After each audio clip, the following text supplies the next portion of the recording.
Assalamualaikum warahmatullahi wabarakatuh. Perkenalkan, nama saya Nur Laila Safitri, NIM E 2018-2325. Di sini saya akan menanggapi penjelasan dari Pak Wadud, dosen pengampu Ekonomi Makro Islam, tentang ekonomi tertutup tanpa kebijakan pemerintah atau perekonomian dua sektor. Tanggapan saya yaitu ekonomi tertutup sendiri merupakan perekonomian yang tidak ada ekspor ataupun impor, yang hanya terdiri dari rumah tangga konsumen dan rumah tangga produsen. Kemudian tanpa kebijakan pemerintah, yaitu pemerintah tidak ikut campur dalam perekonomian suatu negara, baik itu kebijakan dalam mengatur ataupun memberikan subsidi pada masyarakat. Kemudian dalam ekonomi dua sektor ini memiliki ciri-ciri sebagai berikut, yaitu yang pertama, sektor perusahaan menggunakan faktor produksi dari rumah tangga,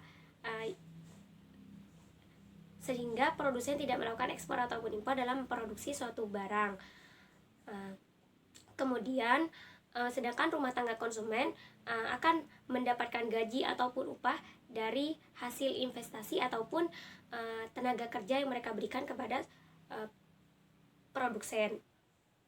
Kemudian yang kedua, yaitu hasil pendapatan konsumen akan digunakan untuk membeli kebutuhan yang dibutuhkan dalam rumah tangga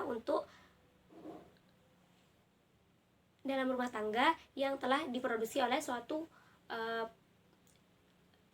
perusahaan. Kemudian jalur pendapatan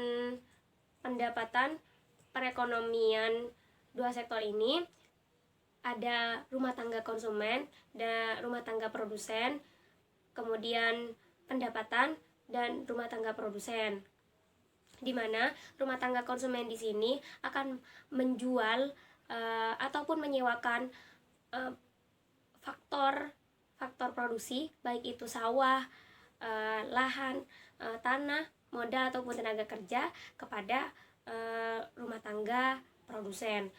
Kemudian sedangkan rumah tangga produsen akan memberikan pendapatan kepada rumah tangga konsumen atas hasil investasinya ataupun tenaga kerja yang mereka berikan.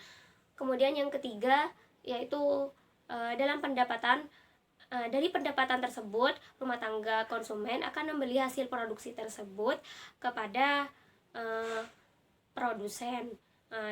Kemudian rumah tangga produsen akan menjual hasil produksinya kepada rumah tangga konsumen. Kemudian juga terdapat fungsi investasi dengan pendekatan ekonomi konvensional dan ekonomi Islam, di mana fungsi dari ekonomi konvensional itu biasanya menggunakan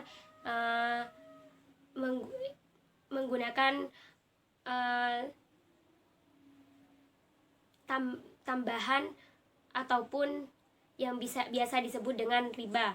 Sedangkan dalam ekonomi Islam itu menggunakan sistem bagi hasil yang dapat dirumuskan dengan I sama dengan F R, ZA, ZN, U. Mungkin hanya ini yang dapat saya sampaikan. Kurang lebihnya mohon maaf. Assalamualaikum warahmatullahi wabarakatuh.